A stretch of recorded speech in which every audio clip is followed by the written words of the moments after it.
छात्रों, स्वागत है आपका प्री स्टडी के यूट्यूब चैनल में।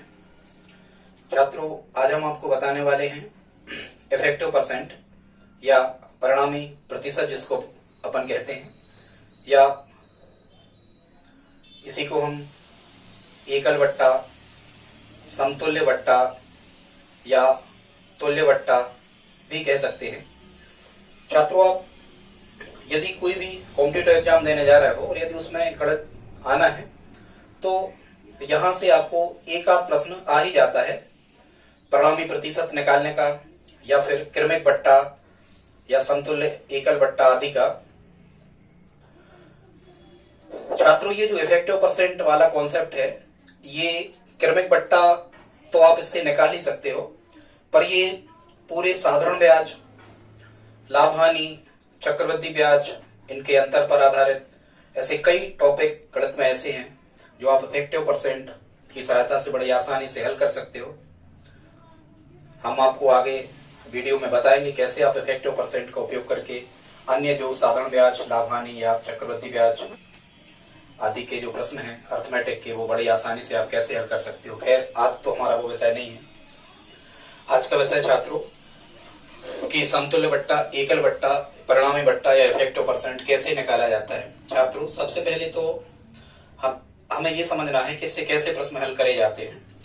छात्रों, यदि कभी एग्जामिनर ऐसे क्वेश्चन आपसे करता है कि किसी व्यक्ति का वेतन पहले 10% बढ़ाया गया और बाद में 10% घटाया गया या कम कर दिया गया, तो उसके वेतन में क्या परिवर्तन हुआ। ठीक है छात्रों, एक तो ऐसे प्रश्न आते हैं, या बढ़ाया गया, फिर बढ़ाया गया, फिर बढ़ाया गया, या बढ़ाया गया, घटाया गया, कुछ भी। अब जैसे हम एक प्रश्न को करें कि किसी व्यक्ति का वेतन पहले 10% बढ़ाया गया, बाद में 10% कम कर दिया गया, उसके वेतन में क्या परिवर्तन रहा। ठीक है, तो जो छात्र नहीं जानते इफेक्टिव परसेंट या परिणामी प्रतिशत निकालना, वो क्या कहेंगे कि भाई पहले 10% बढ़ाया गया था, बाद में 10% घटाया गया, मतलब कोई परिवर्तन नहीं हुआ, और ऐसे ऑप्शन में प्रश्न रहते हैं। लेकिन क्या है कि बढ़ाया गया था लेकिन बड़े हुए का फिर बाद में घटाया गया, मतलब कुछ ना कुछ परिवर्तन तो इसमें हुआ है। देखते हैं कैसे इनको हल करते हैं।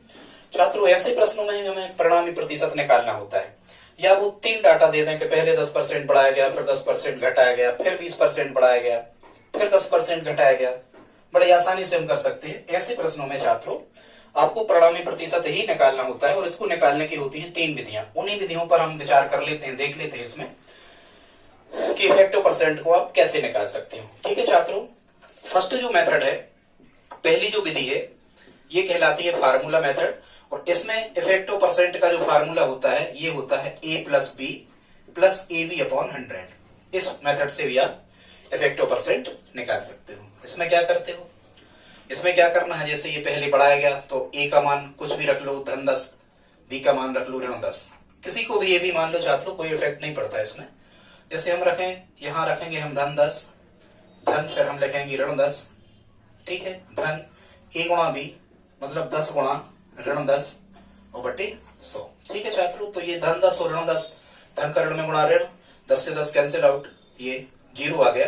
केवल हमें यहाँ हल करना है, तो ये 10 का ऋण 10 में गुणा, धन का ऋण में गुणा ऋण, 10 धाम 100, ऋण 100 बटे 100, और 100 से 100 ये कट गए एक एक बार, मतलब ये बचा ऋण 1, और यहाँ लगा दूंगा परसेंट।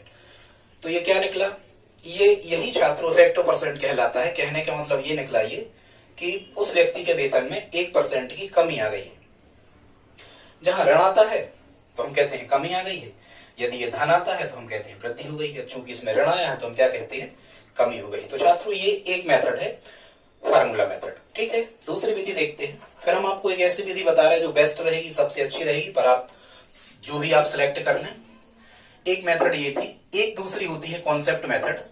और कॉन्सेप्ट मेथड से हम कैसे बना सकते हैं इस प्रश्न को, इफेक्टिव परसेंट। जैसे पहले 10% बढ़ाया गया तो 100 में जोड़ दो, मतलब 100 की चीज 110 की हो गई। 100 मिल रहे थे पहले, अब 110 मिलने लगे, फिर यहां गुणा लगाओ, फिर 10% घटाया गया तो 100 में से 10 घटा दो, कितने बची, 90, माने 100 की चीज कितने की हो गई, 90 की। और फिर आपको क्या करना है, परसेंट में बदलने के करना है यहाँ 100, तो यहाँ 100 लिख दिए।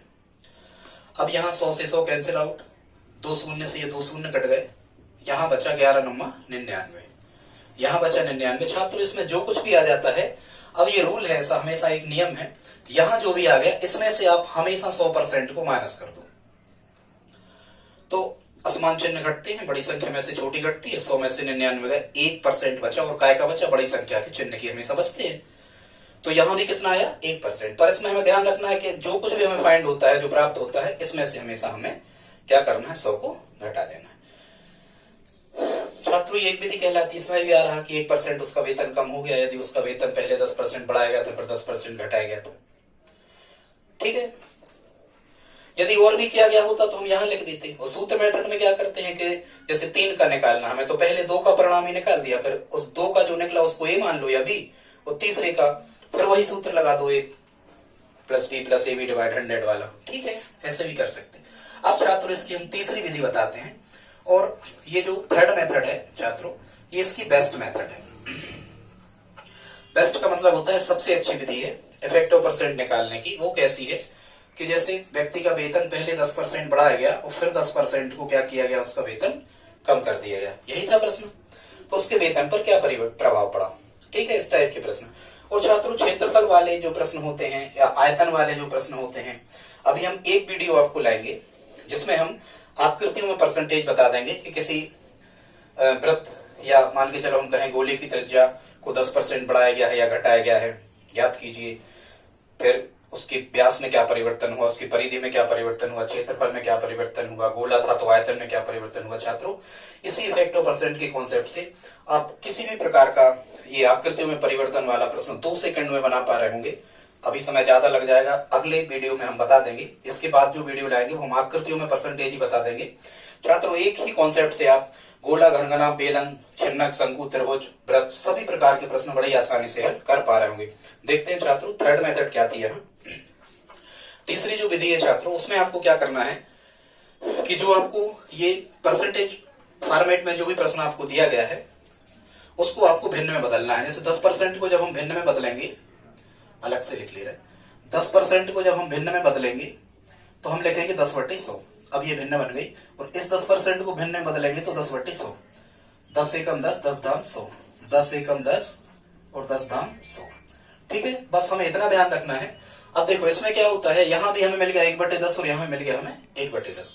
मतलब जो चीज जिस पे होती है वो नीचे लिखा जाता है। मतलब मान के चलो हम कि शुरू में उसका वेतन जो था वो 10 रुपया था, फिर शुरू में यहाँ प्लस के थे, तो अब +1 मतलब 1 जुड़ गए तो 10 से कितने हुए 11। तो ऐसे आपको लिख लेना है आजू बाजू, ध्यान रखना, शुरू वाला इस तरफ और उसके दाएं में बाजू वाला, 10 जोड़ घटा के जो भी है 10 से 11 हो गया। छात्रों दूसरा हम देखते हैं, जब ये माइनस वाला हम हल कर रहे होंगे तो यहाँ 1/10 आया, मतलब 10 से कोई चीज, लेकिन ये माइनस का था तो हमें घटाना है। 10 रुपए थे उसके, अब 9 बचे, तो यहाँ लिख लिया 10 से 9। अब इसमें हमें क्या देखना होता है, यदि ऐसे तिरछे में या ऊपर नीचे के या एक पद इसका, एक पद इसका, एक पद इसका, एक इसका, या ऐसे कट रहे होते हैं तो काट लेते हैं। चूंकि इसमें कट नहीं रहे तो हम नहीं काटेंगे भाई, 10 से 9 नहीं कट सकते, 11 से 10, इस टाइप के। अब आपको क्या करना है, इनका कर लेना है आपको गुणा। कैसा, 10 धाम 100 और 11 नम्मा 99। छात्रों ये जो हम इस तरफ लिख रहे हैं ये पहले की वैल्यू थी, या मान के चलो उसके पहले का वेतन था, और ये था बाद का। हमेशा इस बाईं तरफ पहले की वैल्यू लिखी होती और लास्ट में दाएं की लिखी होती, क्योंकि हमने ये पहले लिया था और ये बाद में। क्लियर, आगे देखते हैं। इसका मतलब देखो कोई चीज 100 रुपए की थी, या हम कहें उसका वेतन 100 रुपया था, तो 100 से कितना बचा, 99 बचा, मतलब कमी आई। ये तो हम समझ गए, पर कितने परसेंट की वो यहां से फाइंड करते। यहां हम हमेशा 99 इस बाद वाले में से पहले वाला घटाते हैं, या ध्यान रखना बाद वाले में से हमेशा पहला घटाना। 99 में से जब हम 100 घटा रहे होंगे तो ऋण 1 बच रहा होगा, ठीक है छात्रों। अब इसको कैसे सिंप्लीफाई करते हैं, ऋण 1 रुपया की कमी आई कितने पर, 100 रुपया पर। इस पे करते हैं गणना। छात्रों जिस पे गणना, जैसे बोलते थे गड़े होते हैं, तो कहां गड़े होते हैं, नीचे। जिस पे गणना करना है वो हमेशा नीचे आता है। तो ऋण 1 की कमी हुई कितने पर, 100 पर, तो फिर परसेंट में बदलना हमें, तो 100 पर, परसेंट मतलब 100 पर, हमेशा यहाँ 100 का गुणा किया जाता है। तो 100 से 100 ये कट रहे होंगे और हमारा आंसर आ रहा होगा ऋण 1%। मतलब छात्रों ये ऋण क्या दर्शा रहा होगा कि यदि व्यक्ति का वेतन पहले 10% बढ़ाया गया है, फिर 10% घटाया गया है, तो उसके वेतन में 1% की कमी आ जाएगी। छात्रों आप इसी मेथड को हल करना सीखें। इफेक्टिव परसेंट आप इसी से निकालें, इसलिए निकालें क्योंकि जब कभी 5 आ जाते हैं या 15 आ जाते हैं या 25 आ जाते हैं, या हम कहें देखो ऐसे भिन्न के फॉर्मेट में जब कोई दर लिखी आ जाती है भिन्न के फॉर्मेट में, तो वो सूत्र वाला जो फॉर्मेट है उसको हल करना, लघुत्तम लेना पड़ता भिन्नों को हल करने, या सूत्र वाला फॉर्मेट, या जो हम डायरेक्ट कॉन्सेप्ट से कर रहे थे वो वाला फॉर्मेट गलत हो जाता है। गलत तो नहीं होता है पर आंसर गलत आते हैं, आंसर सही नहीं आ पाते हैं, कैलकुलेशन बढ़ जाता है छात्रों। इसलिए हमारी सलाह आपको ये है, जब भी आप इफेक्टिव परसेंट निकालें आप इस मेथड का यूज करें जो हमने आपको बताई है, तीसरी वाली मेथड का यूज करें। हम आगे आपको साधारण ब्याज, चक्रवृद्धि ब्याज या लाभ हानि के जितने भी क्वेश्चन आपको करवाएंगे, अधिकांश प्रश्नों में हम इफेक्टिव परसेंट इसी से निकालेंगे, देखना आप आगे। तो ठीक है, अब छात्रों यहाँ हमने कुछ प्रश्न लिख रखे हैं, विधि संभवतः आप सीख चुके होंगे। अब इन प्रश्नों को देखते हैं कैसे करते हैं।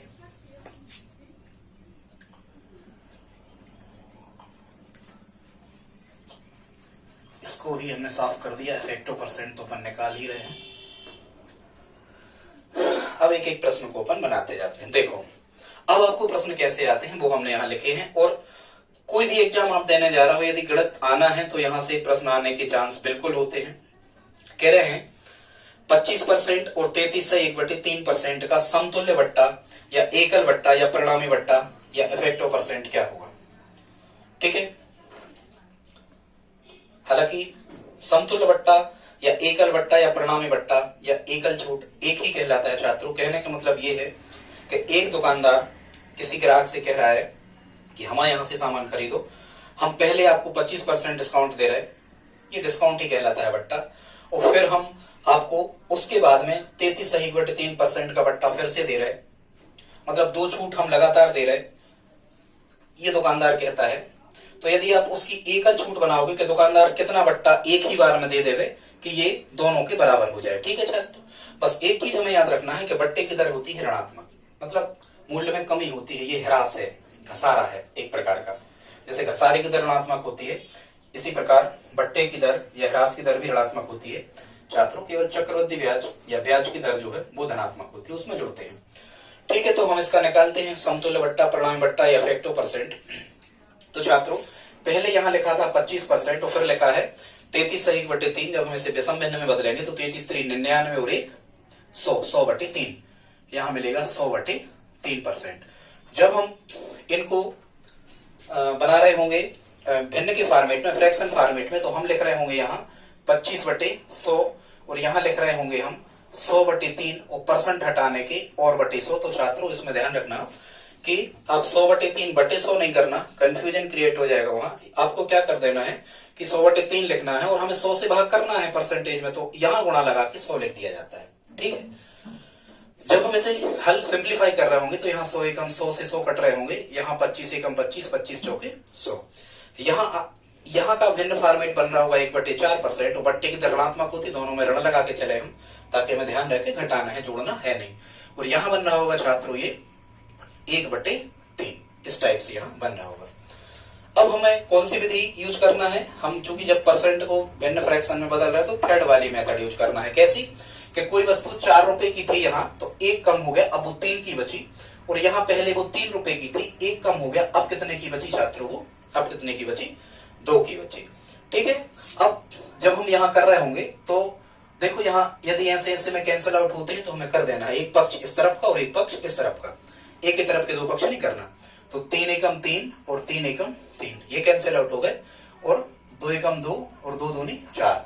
अब यहाँ बचा 2 और 1, तो इनका गुणा कर लो, 2 एकम 2 और यहाँ बचा 1 एकम 1। ठीक है छात्रों, मतलब क्या हुआ, घसारे की दर ऋणात्मक होती है, ऋण तो निकलना ही है। आप बाद वाले में से इस 1 में से आप 2 को घटाओ, कितना बचेगा, यहाँ ऋण 1 बचेगा। तो ऋण 1 रुपया कम हुआ है कितने पर, 2 पर, तो 100 पर कितना कम हुआ, तो गुणा करेंगे हम कितने का, 100 का, और जब हम 2 से ये 100 काट रहे होंगे तो आ रहा होगा 50, और 50 का ऋण 1 में गुणा कर रहे होंगे तो आ रहा होगा ऋण 50%। और बट्टे की दर ऋणात्मक होती है, आपको ऋण 50 नहीं मिलेगा आंसर में। यहाँ पूछेंगे कि 25% और 33/1/3% का समतुल्य बट्टा या एकल बट्टा या परिणामी बट्टा कितना होगा छात्रों, तो वो निकल के आएगा आपका 50%। ऋण आप हटा दो क्योंकि बट्टे की दर ऋणात्मक प्राप्त होना ही है, हमेशा आंसर आपको ऋण में ही प्राप्त होगा। ठीक है छात्रों, आगे देखते हैं। एक प्रश्न छात्रों हमने ये दूसरा लिख रखा है, इसको हम पढ़े दे रहे हैं। ये लिखा है 11 सही 1/9% और एक लिखा है 12 सही 1/2%। इसकी एकल छूट या एकल बट्टा या परिणामी बट्टा, इसका आप हमें निकाल के बताएं, और आप हमें कमेंट बॉक्स में लिख के बताएं कि इसका आंसर क्या होगा। हमें इंतजार रहेगा आपके कमेंट का। आगे देखते हैं। तीसरा क्वेश्चन छात्रों ये हमने आपको करवाया था अभी कि किसी व्यक्ति का वेतन पहले 10% बढ़ाया जाता है, बाद में 10% घटाया जाता है। इसका आंसर आया था अपना 1% की कमी हो रही थी उसकी सैलरी में। ठीक है, इसी प्रकार के प्रश्न हम इफेक्टिव परसेंट से हल कर सकते हैं। आगे देखते हैं।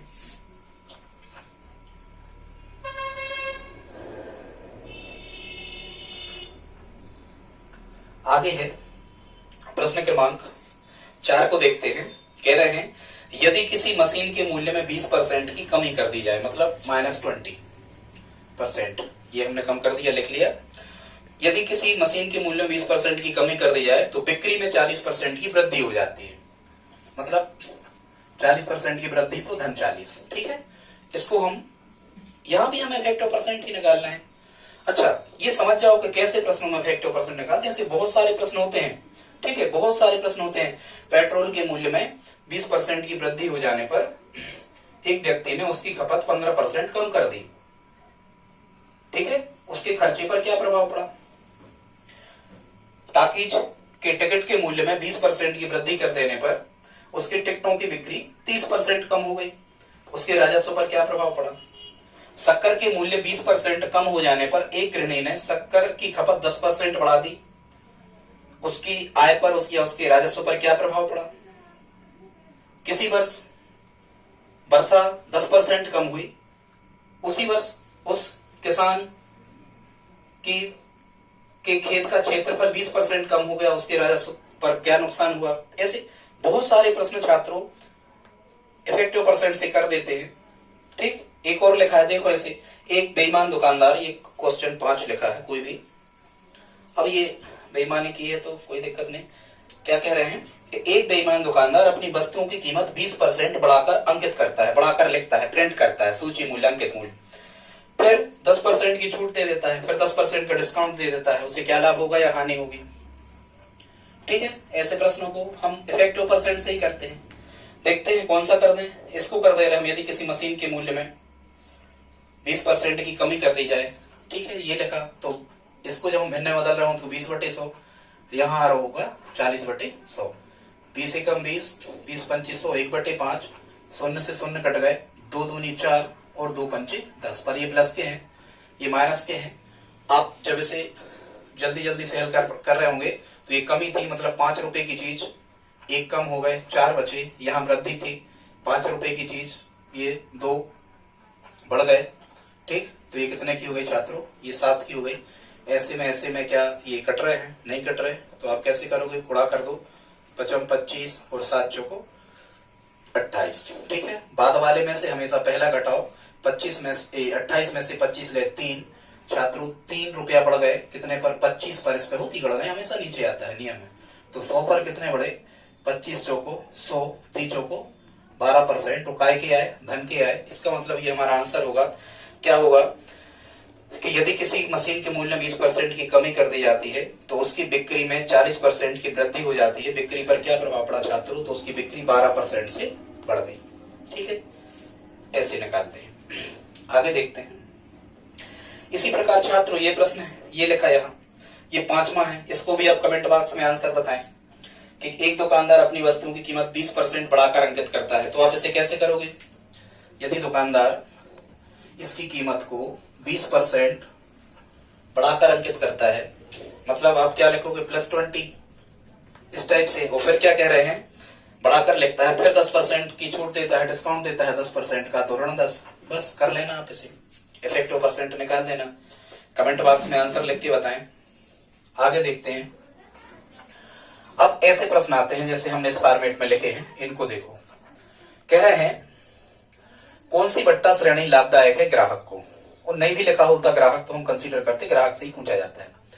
या हम कहें कि 2 दुकानदार हैं। अब वो प्रश्न कैसे आते हैं उनको देख लो। कह रहे हैं 2 दुकानदार हैं, 2 दुकानदार हैं।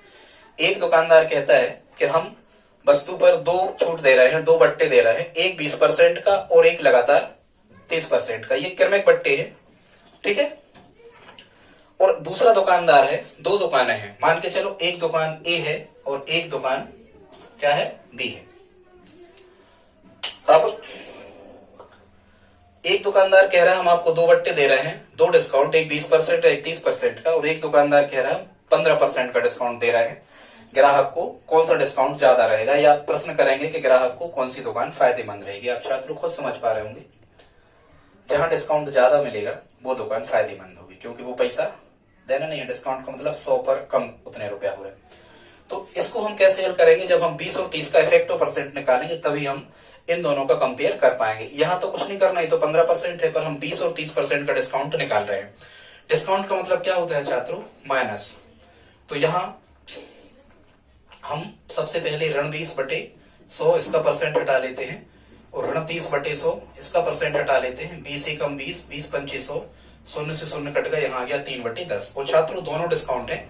जब हम थर्ड मेथड से डिस्काउंट या इफेक्टिव परसेंट निकाल रहे होंगे तो यहाँ क्या होगा, 5 रुपए की चीज 1 कम हो गया, कितने की बची, 4 की बची।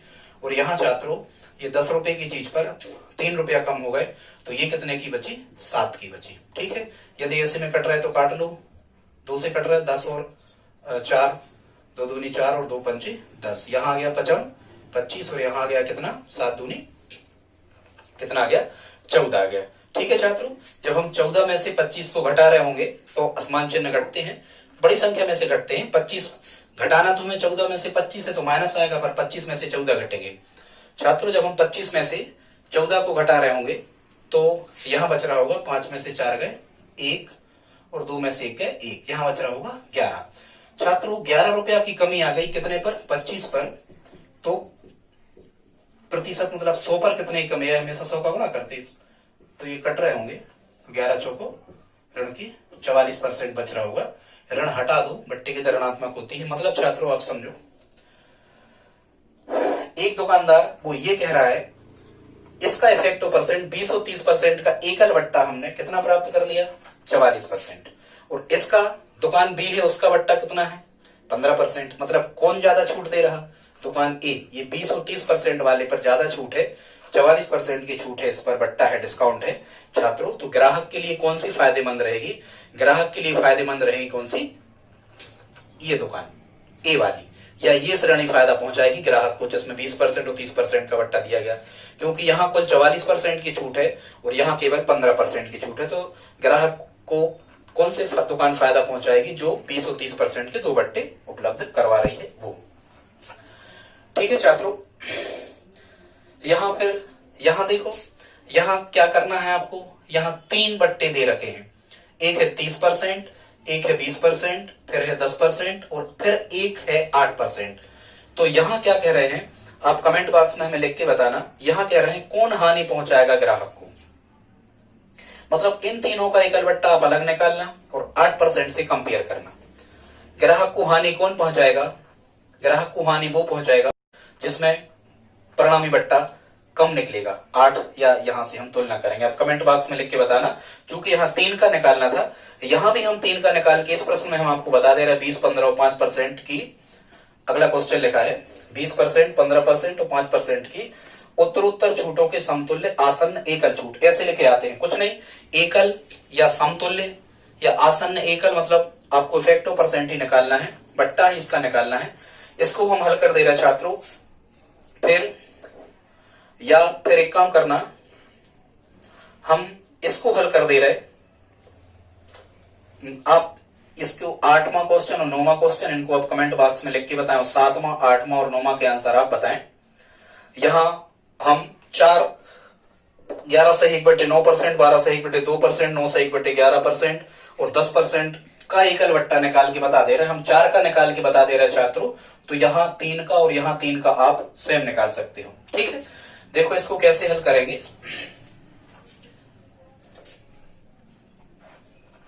इसको हम यहां कर दे रहे हैं थोड़ी दूर,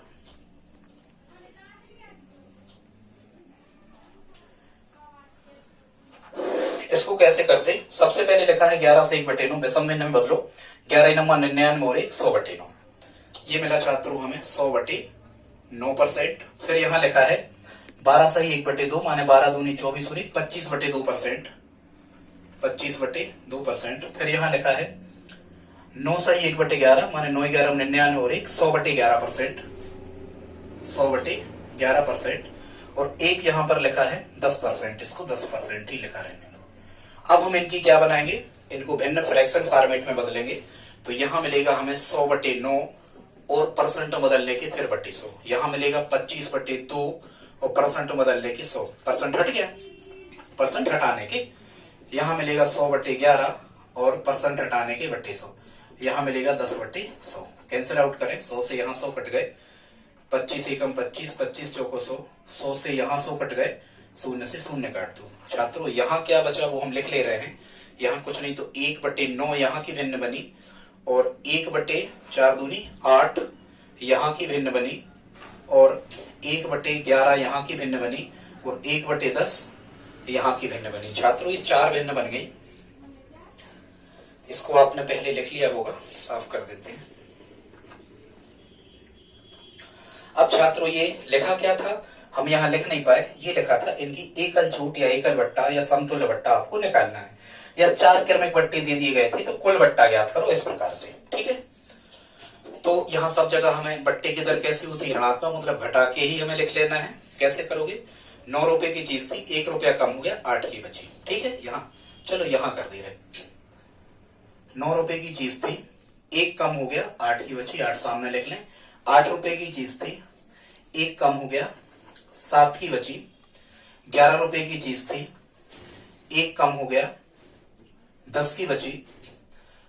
10 रुपए की चीज थी, 1 कम हो गया, कितने की बची, 9 की बची। छात्रों जो यहाँ कैंसिल आउट हो रहे होंगे वो हम काट लेंगे। कैसे, 10 से ये 10 कट पा रहे होंगे, कट गए होंगे एक एक बार, और 9 से ये 9 कट रहे होंगे, और 8 से 8 कट रहे होंगे एक एक बार। सब जहां कटते 1 आ जाता, अब नहीं कट रहे। यहाँ 3 डाटा कैंसिल आउट हो गए, यहाँ 3 डाटा कैंसिल हो, यहाँ बचा 11 एकम 11 एकम 11 एकम 11, गुणा कर लिया, जो बचे हैं 11 लंबवत गुणा करते हैं, और यहाँ बचा 7 एकम 7 एकम 7। ठीक है छात्रों, 11 रुपए की वस्तु पर 7 रुपए की छूट हो गई, तो कितने कम हो गए, 4। 7 बाद में से शुरू का हम घटाते हमेशा नियम में, 7 में से 11 गए 4, ऋणात्मक बचेगा ही, बट्टा वाला कोई प्रश्न आप करेंगे।